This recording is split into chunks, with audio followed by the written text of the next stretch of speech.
देखो आज के वीडियो में ना हम लोग रिवर्ब के ऊपर चर्चा करेंगे, यानी कि रिवर्ब सेक्शन। जो लोग ज्यादा लाइव साउंड का काम करते हैं ये वीडियो उनके लिए बहुत ज्यादा इंपॉर्टेंट होने वाला है। और रिवर्ब के अंदर बहुत सारा बंदा मुझे भेजते रहता है वीडियो की, सर इस तरीके से रिवर्ब कैसे बनाए, इस तरीके से रिवर्ब कैसे बनाए। तो रिवर्ब मेनली दो तरीके से सेटिंग किया जाता है, ठीक है। जो बहुत टाइम से इस साउंड सिस्टम के अंदर है वो लोग अलग तरीके से सेटिंग करते हैं। और बहुत बंदा ऐसा होता है जो कहीं से कोर्स करते हैं, कोर्स करने के बाद वो जो रिवर्ब सेटिंग करते हैं उसका सेटिंग थोड़ा डिफरेंट होता है। तो दोनों का जो सेटिंग होता है, इन दोनों में क्या डिफरेंट होता है ये भी इस वीडियो के अंदर मैं बताने वाला हूँ। तो वीडियो का दो पार्ट रहेगा, ये फर्स्ट पार्ट है। फर्स्ट पार्ट में हम लोग ये समझेंगे कि मेनली रिवर्ब के अंदर हमारा कितना प्रॉब्लम होता है। जितना भी जो प्रॉब्लम होता है ना वो सारे के सारे इस वीडियो के अंदर कवर अप में करने वाला हूँ। तो वीडियो पूरा एंड तक देखना। और रिवर्ब के थ्रू मतलब रिवर्ब के अंदर आपको जितना भी प्रॉब्लम होता है, मान लीजिए किसी सिंगर गाना गाया, पहले सिंगर गाना गाया तो उस टाइम पे अच्छा परफॉर्मेंस करके गया, जब से नेक्स्ट सिंगर आया है उस टाइम पे आपका रिवर्ब अच्छा परफॉर्म नहीं कर रहा है। तो इसका कारण क्या है? ये बहुत सारे ऐसे कारण है। जैसे आपने ये चीज नोटिस किया होगा, जो लोग बहुत ज्यादा लाइव प्रोग्राम के काम करते हैं वो लोग एक चीज नोटिस किया होंगे कि एक सिंगर गाना गाया, उसके साथ रिवर्ब जो है बहुत ही परफेक्ट था। दूसरा सिंगर आया तो उस टाइम पे रिवर्ब खुल ही नहीं रहा, मतलब रिवर्ब खोलने के लिए जा रहे हो रिवर्ब में सीटी आ जा रहे, रिवर्ब आ ही नहीं रहा। जितना रिवर्ब आपको आपको लग रहा है कि रिवर्ब बहुत ज्यादा काम आ रहा है, रिवर्ब हो डिले हो काम आ रहा है, आप बढ़ाने की कोशिश करते हो सीटी आ जाता है। तो चीजें होता नहीं है। तो ऐसा क्यों होता है? तो देखो दोस्तों, इस वीडियो के अंदर मैं कुछ ऐसे ऐसे बातें बताऊंगा जो गलती आप कर रहे हो शायद, इसीलिए ये जो फंडामेंटल है ना, जो सिस्टम है, ये आपका सही से काम नहीं कर रहा है। तो इसका रीजन क्या है, चलिए जानते हैं। तो फास्ट में बात करेंगे कि रिवर्ब सेटिंग कैसे कैसे किया जाता है। मेनली रिवर्ब सेटिंग दो तरीके से किया जाता है और दोनों तरीके से करते हैं सभी लोग। पहली बात तो कि एक सेटिंग वो होता है कि बहुत टाइम से आप साउंड सिस्टम के अंदर काम कर रहे हो, काम करते करते आपके पास इतना नॉलेज हो गया है कि आप कानों में सुन के एक अच्छा सा रिवर्ब सेटिंग कर सकते हो। और ये सेटिंग का एक एडवांटेज है और एक डिसएडवांटेज भी है, ठीक है। और दूसरा सेटिंग जो आता है वो आता है आप कहीं से सीखे हो, आपको हर एक पैरामीटर के बारे में पता है, तो उस टाइम पे आप जो सेटिंग करते हो वो बहुत ही परफेक्ट एंड शार्प सेटिंग होता है। लेकिन जो कानों में सुन के जो सेटिंग होता है, मैक्सिमम अभी क्या है ना, अभी के टाइम पे बहुत सारे ऐसे लोग हैं जो कोर्स नहीं किए होंगे, वो लोग ज्यादातर कानों में सुन के ही रिवर्ब सेटिंग करते हैं। तो उसमें भी एक दिक्कत है। और बहुत सारे ऐसे लोग हैं जो बहुत टाइम से इस लाइन के अंदर है, जो कानों में सुन के तो करते हैं लेकिन उसको पता है कि कौन सा पैरामीटर में कौन सा काम करता है। तो ये बहुत ही अलग बात है। लेकिन जो बंदा कोर्स किया होगा उसको पैरामीटर के बारे में पता होगा, कौन सा पैरामीटर क्या काम करता है, कौन सा पैरामीटर घटाने से क्या होगा, कौन सा पैरामीटर बढ़ाने से क्या होगा, और कौन सा पैरामीटर कितना बढ़ाने पर कितना मतलब इफेक्ट आएगा, ये चीजें उसको पता है। तो अभी दोनों तरीके का डिफरेंस थोड़ा समझते हैं, ठीक है। जो लोग कानों में सुन के रिवर्ब सेटिंग करते हैं पहले उनकी बात करते हैं। देखो, जो लोग कानों में सुन के रिवर्ब सेटिंग करते हैं उनको क्या है ना, वो लोग मतलब मान के चलो कि आपको कोई पैरामीटर के बारे में पता नहीं है, आप घटा के बढ़ा के आपको जो सही लग रहा है आप वो सेटिंग करके चल रहे हो। मैं इस लेवल का बात कर रहा हूँ, ठीक है। इस लेवल पे जो लोग काम करते हैं मैं पहले उनके बात कर रहा हूँ। तो इस टाइम पे आपको एक दिक्कत आएगा, आपने रिवर्ब तो सेटिंग कर लिया, आपको सब कुछ सही लग रहा है, तो इस टाइम पे प्रॉब्लम ये आएगा। आप मान लीजिए प्रोग्राम कर रहे हो, प्रोग्राम में फर्स्ट टाइम पे अच्छा परफॉर्मेंस करे या लास्ट टाइम पे अच्छा परफॉर्मेंस करे या बीच में जाके अच्छा परफॉर्मेंस करे। तो इस टाइम पे क्या प्रॉब्लम आता है कि मान लीजिए रिवर्ब के अंदर कुछ गड़बड़ी आ रही है, कुछ प्रॉब्लम आ रहे है।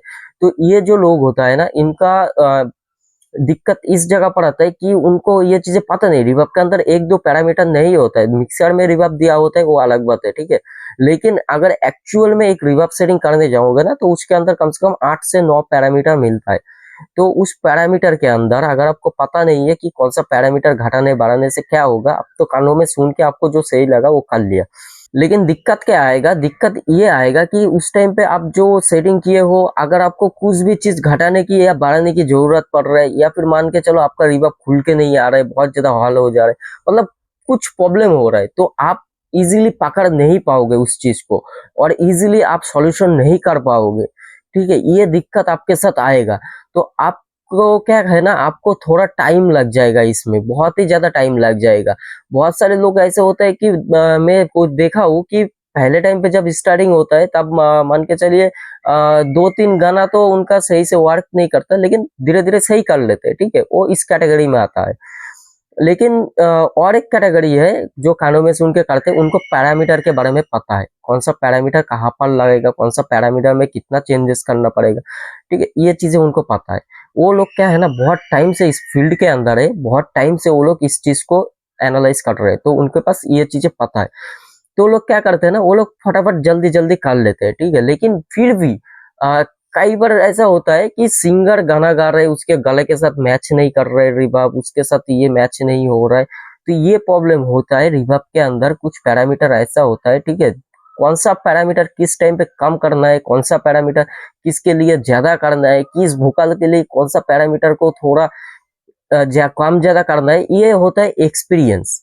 ये चाहिए, इसके लिए चाहिए आपको एक्सपीरियंस, ठीक है दोस्तों, ये आपको कहीं पर भी सीखने को नहीं मिलेगा, ये होता है एक्सपीरियंस। देखो एक्सपीरियंस भी बहुत ज्यादा इंपॉर्टेंट है।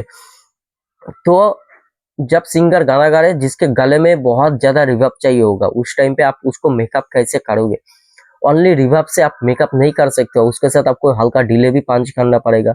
तो इस तरीके से आपको तुरंत, मतलब जैसे सिंगर गाना गा रहा है ना, तो उस टाइम पे तो आपको तुरंत तुरंत सेटिंग करना आना चाहिए, ठीक है दोस्तों। तो इसके लिए मैं बोलता हूँ कि सीखो भाई, जितना हो सके उतना सीखो इस लाइन के अंदर। कोई भी देखो, आप किसी भी यूट्यूब वीडियो के अंदर जाके कमेंट करो कि मुझे रिवर्ब सेटिंग बता दो, वो उसके हिसाब से बताएगा। दूसरे बंदे से पूछो, वो उसके हिसाब से बताएगा, आपको कभी भी परफेक्ट सेटिंग नहीं मिलेगा, यूट्यूब पे कितना भी ढूंढ लो। तो इसके लिए क्या करना पड़ेगा, इसके लिए आपको ऑन फील्ड सीखना पड़ेगा, और इसके लिए ऑन फील्ड जो लोग प्रोग्राम करते हैं उनके साथ या फिर आप काम करो, या फिर आप कहीं से कोर्स कर लो, तो उधर से भी आपको सीखने को मिलेगा। हाँ, कोर्स ऐसी जगह से करो जहां पर आपको प्रॉपर ट्रेनिंग दिया जाए लाइव के अंदर, ठीक है, ऐसी जगह से कोर्स करो तो आपको बहुत ही बेनिफिट मिल जाएगा और आप इसमें मास्टर बन जाओगे। अभी बात करते हैं जो लोग क्या है ना, जो लोग रिवर्ब को सही तरीके से बैलेंस करते हैं, जो लोग कोर्स किया हुआ है, तो उनका क्या है ना, उनका पैरामीटर होता है, ठीक है, उसको पता है कौन सा पैरामीटर घटाने से बढ़ाने से क्या होगा, किसमें क्या होता है। मान लीजिए किसी जगह पर हमें डेप करना है, किसी जगह पर हमें डैम्प करना है, किसी जगह पर हमें रिवर्ब का प्री डिले अप करना है, डाउन करना है, रूम साइज कितना रखना है, रूम साइज जब हम किस लेवल का प्रोग्राम कर रहे हैं, हर एक प्रोग्राम के हिसाब से, हर एक सिंगिंग के हिसाब से रूम साइज अलग अलग होता है, ठीक है दोस्तों। ये चीजें आपको जल्दी जल्दी आना चाहिए। तो ये चीजें क्या है ना, आपको वहाँ पर प्रॉपर मतलब बेहतरीन तरीके से आपको ट्रेनिंग दिया जाता है। तो ये चीजें जब आप सीख लोगे ना, तो आपको रिवर्ब के लिए उतना प्रॉब्लम नहीं होगा। तो कहीं ना कहीं ये जो प्रॉब्लम मैंने बताया, ये प्रॉब्लम आप लोग भी फेस किए होंगे। तो देखो रिवर्ब के अंदर तो मैं फुल्ली ऐसे मान के चलो कि मैं फुल्ली सेटिंग तो नहीं बता सकता वीडियो के अंदर, लेकिन मैं कुछ ऐसे टेक्निक्स आप लोगों को नेक्स्ट वीडियो के अंदर शेयर कर दूंगा, जिसके थ्रू आप लोग रिवर्ब सेटिंग को कर सकते हो, ठीक है, जिसको आप ध्यान में रखते हुए आप लोग रिवर्ब सेटिंग अच्छे से कर सकते हो। लेकिन दोस्तों यहाँ पर क्या है ना, मैं एक वीडियो डालूंगा संडे को, ठीक है, हर संडे को वीडियो आएगा अभी से, क्योंकि मैं ओनली ये जो साउंड है, साउंड के अंदर नहीं हूँ, मेरा दूसरा भी जॉब है, तो जिस वजह से मुझे टाइम नहीं मिलता है, तो मैं डेली संडे को एक एक वीडियो अपलोड करते रहूंगा आज से। तो हो सके तो चैनल को सब्सक्राइब करके रखो और नेक्स्ट पार्ट के लिए इंतजार करो, नेक्स्ट पार्ट बहुत जल्दी आएगा।